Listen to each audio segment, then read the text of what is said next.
Have you heard of Sadik? His last name, Jesus Christ, I don't even know how to pronounce it. Podziovic? Well, you probably have. He's been in the industry for absolutely ever. This guy is as old as dirt.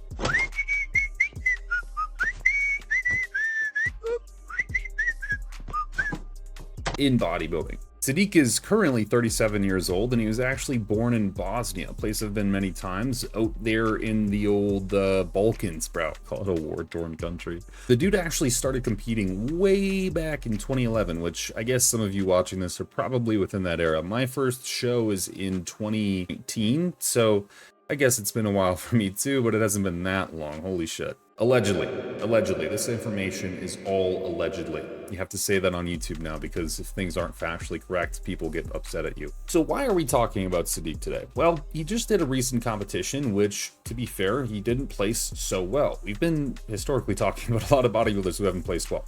One of our favorite commenters, Nick Trigilli, has made another video about this individual. And you might remember last week we talked about Mike Israetel, and Nick Trigilli also made a video on him. I am not stalking his content for content. I just happen to be surfing the individuals that I'm surfing for and come across Nick Trigilli, and a lot of the times, I'll be honest, he beats me to it. But it doesn't take much to pull out a phone and record a quick video that's 30 seconds long and simply just plugging your free program that is actually garbage. No offense, Nick, I do enjoy some of your content from time to time, and I'll be honest, I do steal some of your ideas for content because you find it before I do. But the main point in this story was specifically that Nick Trigilli says, hey, Sadik didn't have any abs, he's out of his time, he's out of his prime, he shouldn't compete anymore. To the average individual looking at Sadik posing on stage, they're like, what the fuck, this guy is absolutely shredded to the gills, man. He doesn't have any ounce of body fat on him. What are you talking about? He doesn't have abs. But to a professional bodybuilder or fitness enthusiasts at large, when you look at these other people, even the women in this category, you start to realize something very clearly is wrong with Sadik's abs. What might that be, you ask? I actually have a good idea at what that is. And to preface this, we've seen Sadik compete a lot. He's actually done many shows in both physique, which is the board shorts that you just saw, and classic physiques, which is what C-Bum does, that a lot of you are familiar with. And every time he does a show, he shows up really conditioned, but on show day, that's a different story. You see, a bodybuilder, to reach the peak conditioning, or where they step on stage and show off everything that they've earned over the several months and even years prior to that exact date, that week's intense. There's a lot of emotional drive, and more specifically, a lot of manipulations that are made last minute, some of which are appropriate and needed, and others of which,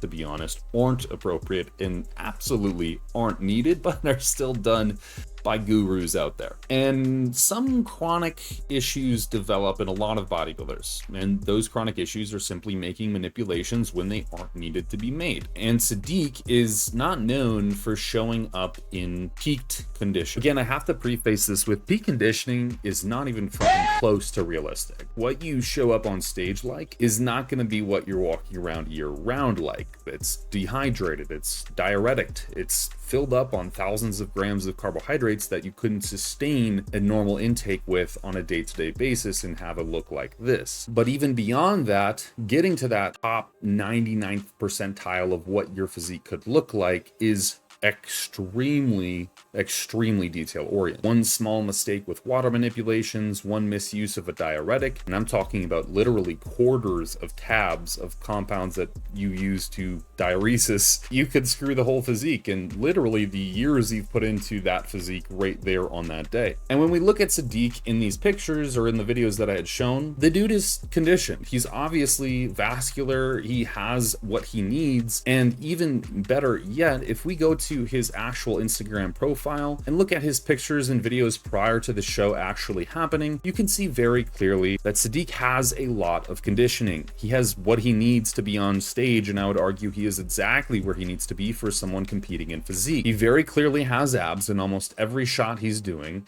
He's vascular, even more so than he was in the stage shots, and he has a ton of grainy, hard muscle, something which on that show day he didn't have, even though representatively he was considerably lean by a normal person's standard. And this led people to saying a lot of, to be honest, very inappropriate things about Sadik, saying how he's out of his time and that he shouldn't be bodybuilding anymore and that it's just a waste of his time. He simply is outclassed in a term of genetics compared to the other competitors in physique right now. I'm gonna be honest, I don't give a fucking shit. I don't really care about physique, I'll be completely honest with you guys. But there's some merit to that. These dudes are looking freaky these days. They don't even look humanly real, like the proportions they come up with. But listen, physique is probably the least important consideration in my mind when it comes to this sport, so I don't really care. Sadik is certainly not genetically outclassed. I think his posing was bad, as we see a lot of people posting in the comment section that his posing is like it's 2012, which was around the time he started competing in physique when it came out as a category. Then other people saying that so many pros just don't hit their abs during any pose, and it's because they're afraid they're going to look bulky as they flex their abs. Poor midsections, he lost it. People saying that Sadik just doesn't have the abdominals to be in physique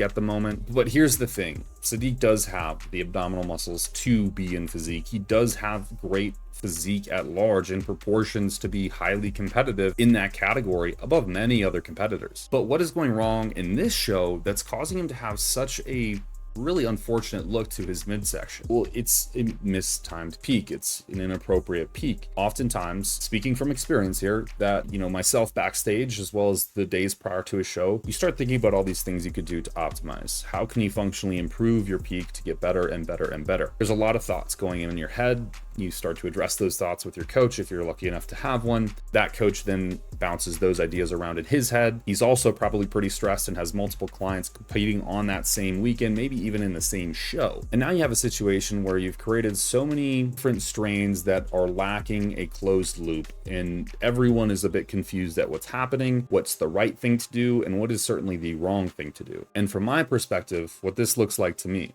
is that Sadik tried to fill up a lot with carbohydrates. He probably used quite a bit of carbohydrates, something probably, I don't even know, guys. Like, it's kind of fucking stupid for me to guess because it could be so hyper individual.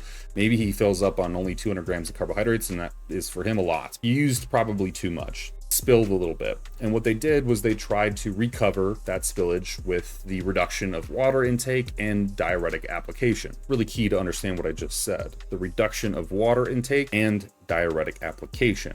When you're competing and you specifically want to peak, it is thought of a great idea to reduce water intake, as that will reduce water on your physique, specifically extracellular water and not intracellular water. Our physiology is smarter than you, and it's been around for much longer than you have been conscious. And unfortunately, there's circumventation around, I don't even know if that's a fucking word, but around you pulling water from your body. And unfortunately, it doesn't just make you look drier naturally. And in fact, carbohydrates in and of themselves need water to actually create glycogen. Imagine that. Each gram of glycogen stores about 3 times its weight in water. And if it doesn't have that prerequisite of water, well, it doesn't get stored or synthesized. And there we run into an issue, because where does all that extra water and potential glucose go? Well, it floats around the blood for a while, then you urinate it out, and all of that, mind you, was supposed to be intracellular fluid. And then you take a diuretic on top of this, which further depletes you of intracellular and extracellular water, because no diuretic is going to target specifically just extracellular space when it comes to water retention. And now you're depleting water like crazy, you're pissing it out like crazy, and your body is saying, hold up, we gotta pump the brakes because we're releasing way too much water. We're not storing anything that we need to as far as electrolytes.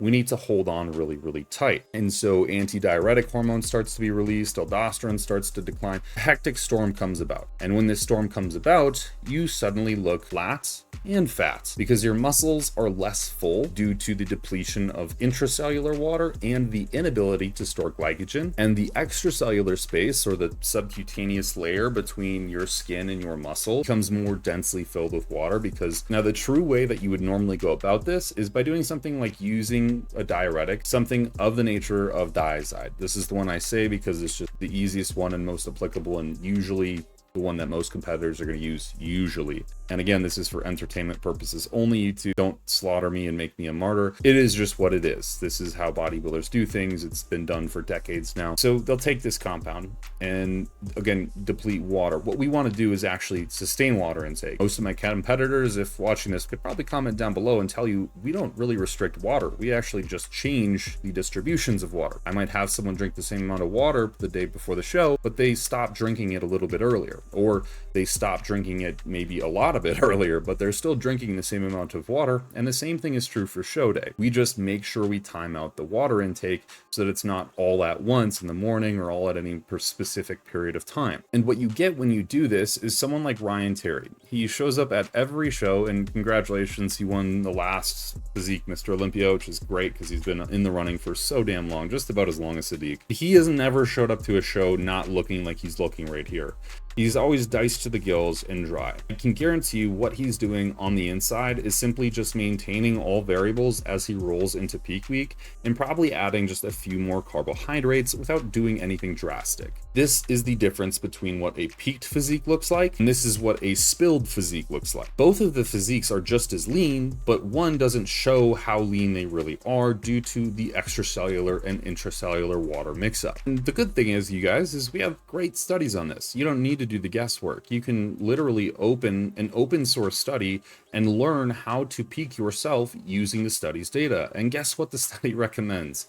Sodium, potassium, and water really shouldn't be manipulated too much. In fact, you should look more towards just manipulating carbohydrates to achieve a certain look with one's physique. Specifically, this study released in 2021, June, is the best when it comes to it. And our homie Scott Stevens was on this one. You already know.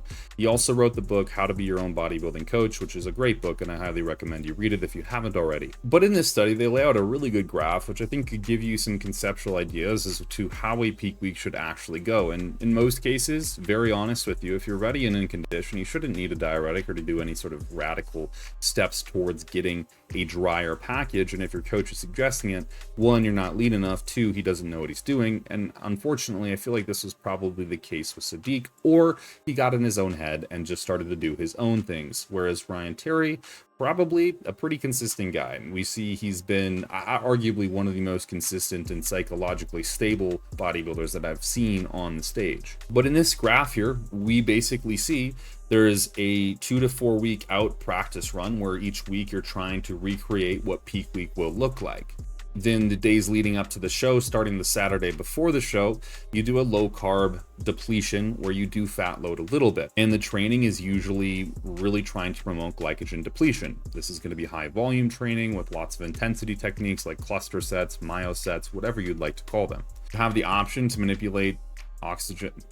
You have the option to manipulate, oh my God, I'm literally saying the molecular terms. You have the option to manipulate water, sodium, and not calcium, the K is fucking me up here. It is the potassium. It's highly suggested in the text that you do not do this. You can also supplement. Usually what that's going to look like is virtually nothing and just keeping everything consistent. Then Wednesday, Thursday, you start your carb up where you increase carbohydrates quite steeply and decrease fats and protein intake and start to restrict water on that Thursday, maybe late Friday.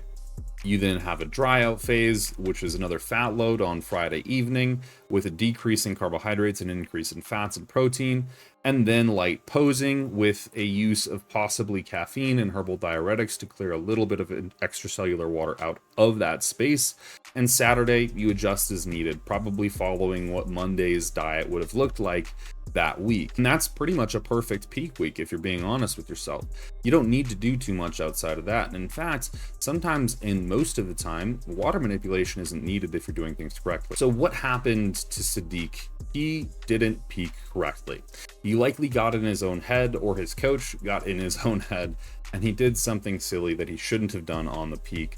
It's not that he doesn't have abs genetics. It's not that he's a bad athlete. In fact, he's a really, really great athlete and father and social media content producer. Simply put, he just messed up a single peak, and obviously historically he's done this as well. For instance, if he just showed up like this without any other changes, just did what he did on this day exactly, like to a T, and showed up on stage with a tan, he probably would have placed exceptionally higher. Constantly, athletes look for the next 5% that they can improve, even the next 1%.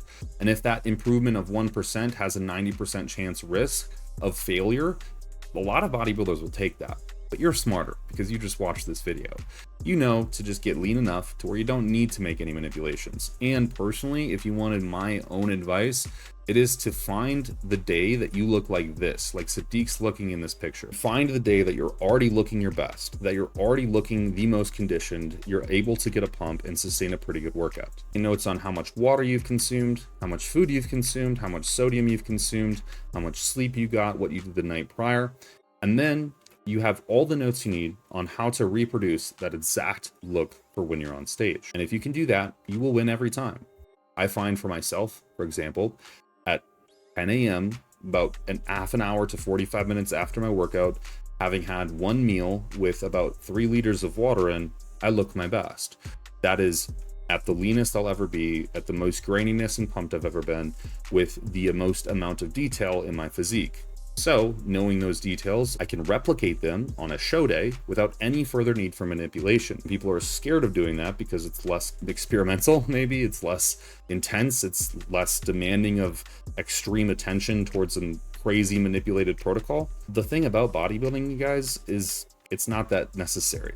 You don't need to make all these insane manipulations. You don't need to do all this technical stuff. It's not so precise as to be that important. And I think that's where everyone goes wrong. But let me know what you think down in the comments below. And while you're down there, hit the subscribe button. Send this to a friend who absolutely is garbage at peaking, because we all know they're out there. And if you could even do me another favor, which is just simply liking the video, it will put me into the algorithm, and that algorithm sure does do me some favors. I appreciate you guys. We'll see you in the next video. Deuces.